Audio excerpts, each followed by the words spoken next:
안녕하세요.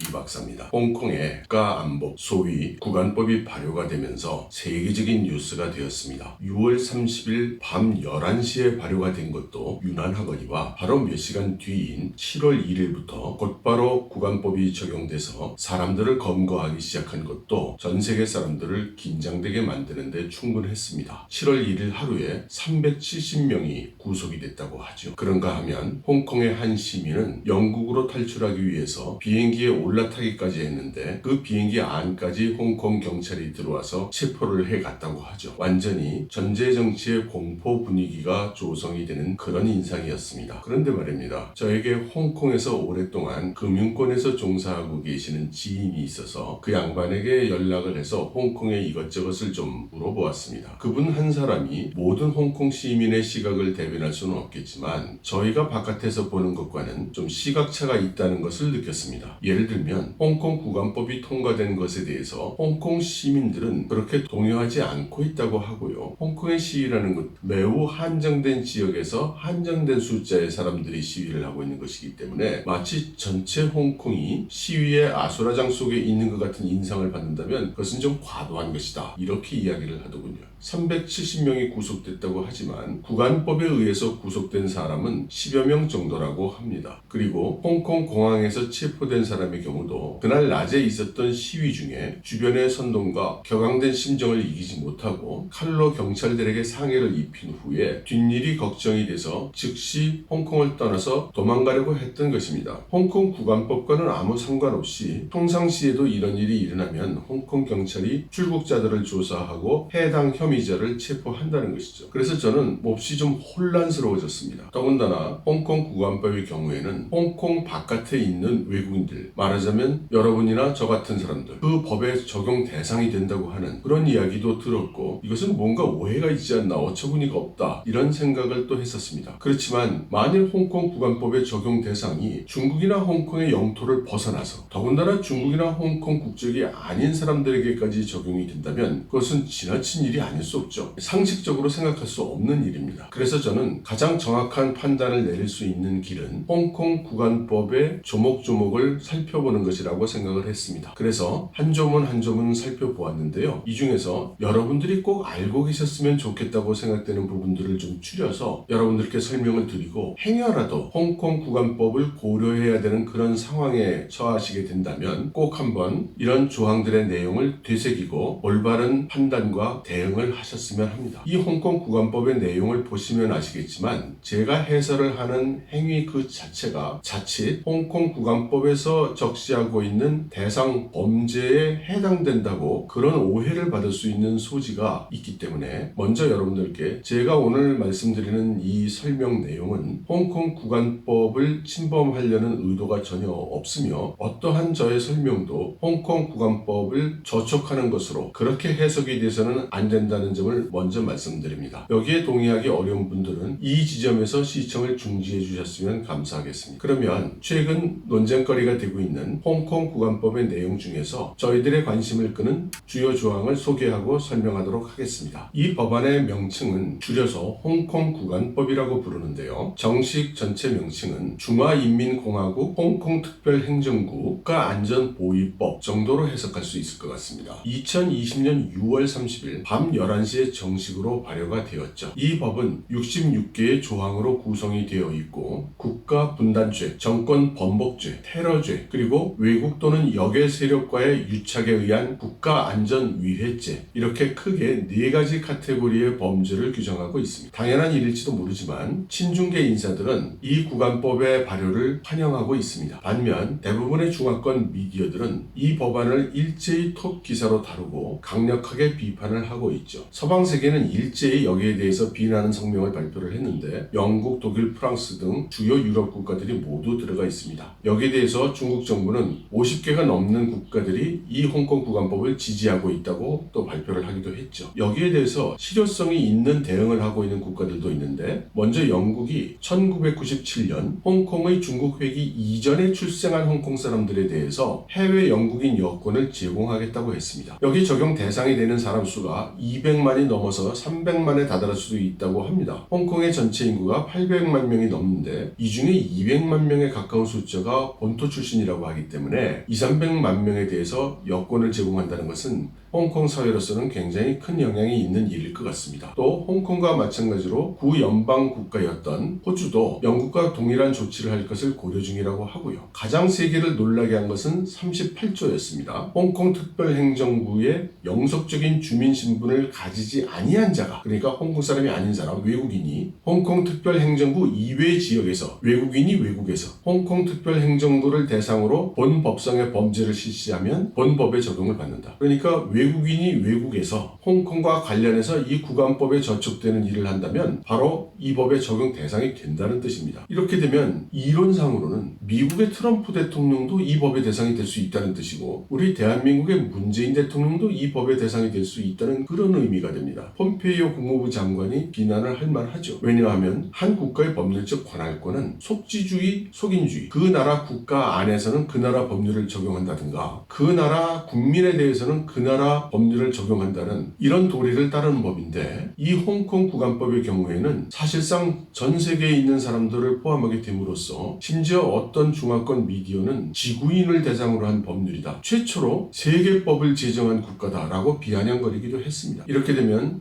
전 세계에 어디 있는 사람이든 그 사람이 홍콩 주민이든 아니든 이 법의 적용을 받는다는 것이 되죠. 미국의 폼페이오 국무부 장관은 다음과 같이 지적했죠. 이 법 38조는 홍콩 밖에 사는 외국인들도 대상으로 삼으려 하는 것으로서 미국인들을 포함할 수 있다. 이는 용납할 수 없는 일이다. 그리고 전 세계 모든 국가들을 모독하는 행위이다. 저는 사실 여러 매체에서 홍콩 국안법이 전 세계에 사는 모든 사람들을 대상으로 한다는 말을 들었을 때 설마 그럴 리가 있겠어? 뭔가 오해가 있겠지. 이렇게 생각을 했었습니다. 과거에도 몇 차례 소통의 문제라고 생각되는 일들이 있었거든요. 중국 정부가 중국 국내식의 사고, 국내식의 표현을 그대로 적용을 해서 국제사회에서 불필요한 오해를 사는 경우가 제법 있었다고 봅니다. 그렇지만 제가 이 38조 조문을 보니 그런 오해의 소지가 전혀 없었습니다. 그 앞뒤에 있는 조문들과 비교해 보아도 오히려 아주 분명하게 홍콩이 아닌 외국이라 할지라도 홍콩 시민이 아닌 외국인이라 할지라도 이 법의 적용 대상으로 삼겠다는 의지의 표현으로 보였습니다. 아주 분명했죠. 두 번째로 이 홍콩 국안법의 적용 범위를 규정하고 있는 조문들이 상당히 모호하고 그 모호함으로 인해서 광범위하게 적용될 가능성이 보이는 것입니다. 20조에 보면 국가의 분열이나 국가 통일 활동을 방해할 목적으로 조직을 하거나 계획을 하거나 실시를 하거나 참여를 하거나 집행을 한 자들은 그 과정에서 무력을 사용했든 안 했든 그리고 무력을 사용한 위협을 했든 안 했든 관계없이 일절 모두 범죄로 간주한다 라고 했습니다. 우리는 나라를 분열하려는 또는 국론 분열을 조장한다는 이런 표현들은 아주 자주 듣고 있죠. 우리 국내 뉴스에서 말입니다. 그래서 우리는 이런 개념들이 어떻게 적용되는지 잘 알고 있죠. 권력과 다른 의견을 피력하면 곧바로 당신은 국론의 분열을 조장하는 사람이라는 이런 말을 듣기가 쉽상이죠. 나의 의견에 반대하면 당신은 국론을 분열시키는 사람이야 이런 말도 많이 하고요. 또 중국에서 국가통일 활동이라고 하면 당연히 홍콩, 타이완 그리고 어쩌면 그 영내에 있는 신강, 위구르나 티벳 같은 이런 지역에서 반중국 정부 언행을 하는 사람들을 모두 대상으로 삼는 것으로 보입니다. 물론 그 중에서도 핵심은 홍콩 독립, 타이완 독립 등을 외치는 사람이 될 것이죠. 그리고 조금 확대해서 생각해보면 중국 정부의 권력, 중국의 주권 여기에 대한 반대를 하는 사람들이 모두 해당이 될 소지가 있습니다. 형량도 꽤 높아서 주모자는 10년형에서 무기형, 적극 가담자는 3년에서 10년형, 소극 감당자도 3년 이하의 형입니다. 실제 행동을 하지 않더라도 선동을 하거나 물자 또는 재정적 지원을 하는 것도 마찬가지로 범죄 행위입니다. 다음 보여드릴 22조 1항도 대단하죠. 중화인민공화국 헌법상의 근본 제도를 전복 손상하려는 자. 중국 헌법상의 근본 제도라는 것은 물론 여러 가지를 의미하겠죠. 그렇지만 가장 대표적인 것 그리고 그동안 가장 많은 공격을 받아왔던 부분은 공산당 일당 전제 정치, 즉 공산당 독재 체계를 말하는 것일 가능성이 매우 높습니다. 그러므로 한국에서 적지 않은 분들이 인터넷상이나 유튜브상에 댓글들을 올리실 때 중국 공산당이나 중국 정부를 비난하고 너희들은 독재야 또 어떤 분들은 천멸중공 이런 표현들을 하고 계시는데요. 만일 홍콩 국안법을 넓게 해석을 한다면 이런 행동들도 역시 비홍콩 거주민으로서 중국의 근본 제도를 비난 선동하는 행위로 간주될 수 있는 위험이 있는 것이죠. 말하자면 그런 일들도 모두 홍콩 국안법에 접촉된 잘못된다라고 판정받을 가능성이 있다는 것입니다. 이 22조 1항 아래로는 여러 유형의 범죄를 규정하고 그에 따른 형량도 제시하고 있습니다. 그리고 이 구간법의 법 집행 과정도 상당히 엄격합니다. 먼저 제7조를 보면 홍콩특별행정구는 홍콩특별행정구 기본법에 규정된 국가안전입법을 신속히 완성해서 상관 법률들을 입법하고 개선해야 한다. 원래 이 홍콩의 헌법에 해당되는 기본법이 만들어질 때는 1997년에 홍콩이 중국으로 회귀될 당시였는데 국가안전에 관련된 법은 홍콩에서 자체적으로 입법을 하도록 규정되어 있었습니다. 그런데 20몇 년이 흐르도록 지금까지 홍콩에서는 그 입법을 하지 않은 것이었죠. 그래서 이 조항에서 이야기하고 있는 것은 수십 년이 지나도록 안 만들고 있는 관련법 만들고 보완하라 라고 이야기하고 있는 것입니다. 이어서 제12조를 보면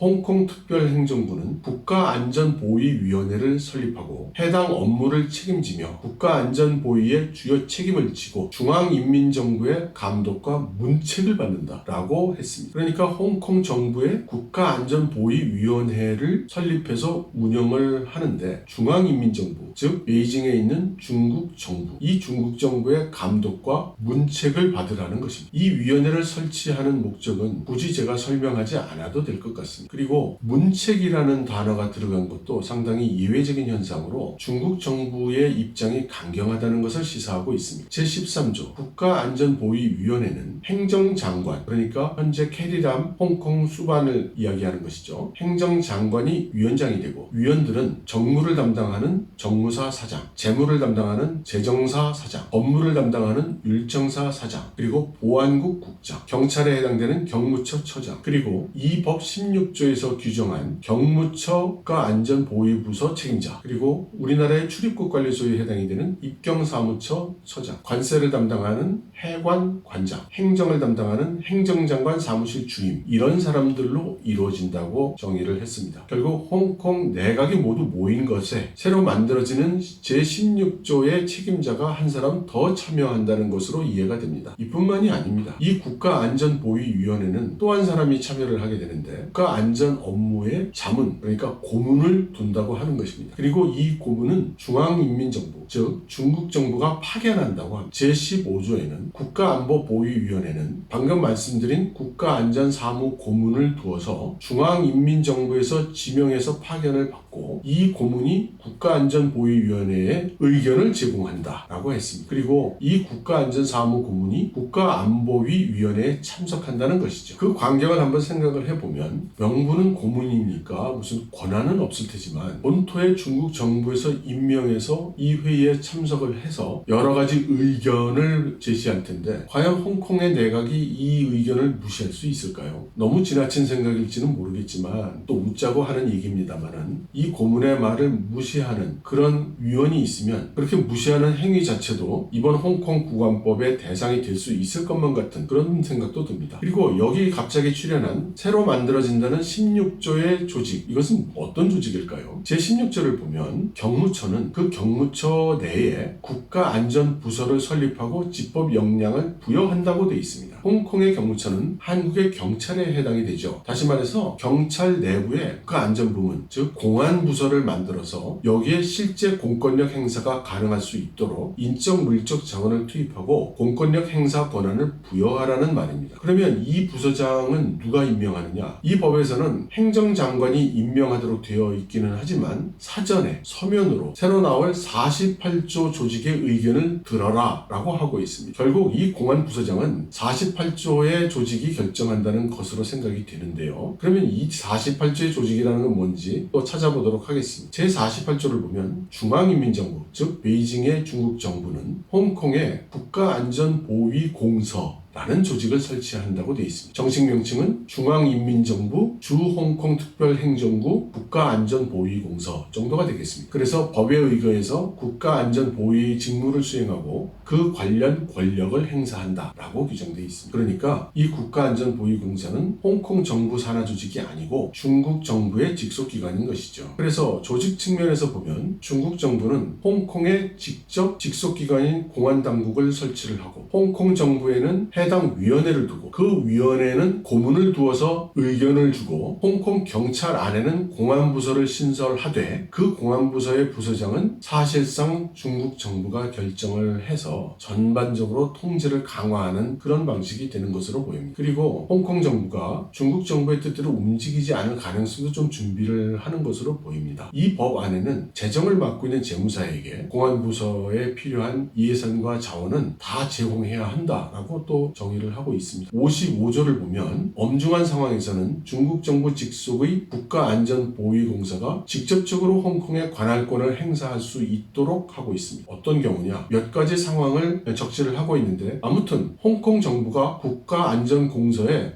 이거 우리가 힘드니까 당신이 나서 주시오라고 의견을 제시하면 중앙정부의 승인을 받아서 이 국가안전보위공서가 본법에 규정된 국가안전범죄에 대해서 관할권을 행사한다는 것입니다. 홍콩의 행정장관이 요청을 할 때 중국 중앙정부에서 거절할 리는 없겠죠. 상황이 이런 식으로 전개가 되면 순수한 국가안전뿐만 아니라 중국 정부와 다른 입장에 있는 그런 사람과 단체들에 대한 조치가 부정되지 않을 수 없습니다. 그리고 더 나아가서 중국 정부의 입장에 반대하는 사람들, 이 사람들이 아예 공직에 나올 수 없도록 할 것으로 보입니다. 원천 봉쇄를 할 걸로 보이는 거죠. 그것은 이 법의 6조를 보고 드리는 말씀입니다. 홍콩 주민은 출마를 하거나 공직에 취임을 할 때 중화인민공화국을 옹호할 것을 법에 따라 문서에 서명을 해서 확인을 하거나 법에 따라 선서해야 한다. 사실 너무 부정적인 눈으로 봐서 그렇지 공직에 취임하는 사람이 자기 국가의 충성을 맹세하는 것은 당연한 일이기도 합니다. 그렇지만 현재 홍콩의 정황으로 볼 때 만일 중국 공산당에 반대하는 입장이라면 그것도 중화인민공화국을 옹호한다는 문서에 서명하거나 공개적으로 선서를 하라고 한다면 글쎄요, 이후 중국 공산당에 동조하지 않는 사람은 홍콩의 공직에 취임하지 않을 것 같습니다. 또는 공직에 취임을 한다면 적어도 공개적으로 중국 공산당에 반대하는 언행은 하기가 어렵겠죠. 제41조에는 구체적으로 이 법 제도 하에서 국가 권력이 어떤 방식으로 공권력을 행사할지를 알 수 있게 하는 구절들이 있습니다. 여기서부터는 여러분들이 혹시라도 그래서는 안 되겠지만 이 홍콩 국안법에 저촉이 되거나 해서 홍콩 당국에 대한 조사를 받을 때 유념을 하셔야 될 부분입니다. 율정사 사장의 서면 동의 없이 그 누구도 국가 안전을 해치는 범죄 사건에 대해서 검열을 제기할 수 없다. 즉 국가 권력이 이 국안법을 행사하는 경우에는 그 내용에 대해서 감찰을 하거나 들여다보거나 감사를 하거나 이렇게 할 수 없다는 뜻입니다. 이렇게 되면 지금 당장 홍콩의 거리에서 시위 진압을 하는 홍콩 경찰들이 더 적극적인 진압을 하게 되겠죠. 이어서 42조에는 이런 구절도 있습니다. 범죄 용의자, 피고인 이 사람들에 대해서는 이들이 국가의 안전을 해치는 행위를 계속하지 않을 것이라고 법관이 믿을 만한 상당한 이유가 있지 않는다면 보석을 허가할 수 없다. 우리나라식으로 해석을 하면 모두 구속수사이며 불구속수사는 없다라는 것이 되겠죠. 앞서 41조에 이 체포 구금 과정에 대한 검열을 못한다는 것과 이어서 생각을 해보면 뭔가 좀 중압감이 들지 않으세요? 제44조도 상당히 의미심장합니다. 이 국안법 사건을 재판하는 법관의 선정에 대한 조문이기 때문입니다. 국가 안전을 해치는 언행을 하는 사람은 국가 안전 범죄를 심리하는 법관으로 지정돼서는 안 된다. 그러니까 체포 구금 과정에 대해서는 검열을 받지 아니하고 체포되어 온 사람은 불구속이 아닌 구속으로만 진행을 하고 그 재판을 주재하는 법관은 사상이라든가 정치적 성향이 친중적인 사람이 재판을 하게 되는 것이죠. 게다가 한술 더 뜬 조문도 있거든요. 국가 안전 범죄에 대한 법원재판부의 형사재판 절차에 대해서 율정사 사장은 국가의 비밀보호 그리고 배심원과 그 가족의 신변 안전 등등의 사유를 들어서 배심원 없이 심리가 진행되도록 지시할 수 있다. 이런 재판 과정을 볼 때 저 개인적으로는 가장 좋은 것은 체포가 되지 않는 것이다. 그리고 이제 마지막으로 62조를 설명하겠습니다. 제62조 홍콩 특별행정구의 현지 법률과 본법이 일치하지 않는 경우 본법을 적용한다. 그러니까 홍콩 국안법을 그냥 한 문장으로 요약을 한다면 중국 정부가 내 맘대로 할 거야 라고 의사표시를 한 것으로 그렇게 요약하면 될 것 같습니다. 서두에 여러분들께 고지한 그 글 내용이 기억나시죠? 여러분들이 꼭 지켜주시기를 바랍니다. 같은 이유로 제가 더 이상 이 홍콩 국안법의 조문이나 내용에 대해서 이런저런 설명을 드리지 않겠습니다. 여러분들께서 충분히 판단을 하실 수 있으실 테니까 말이죠. 여러분 파이팅 하세요. 감사합니다.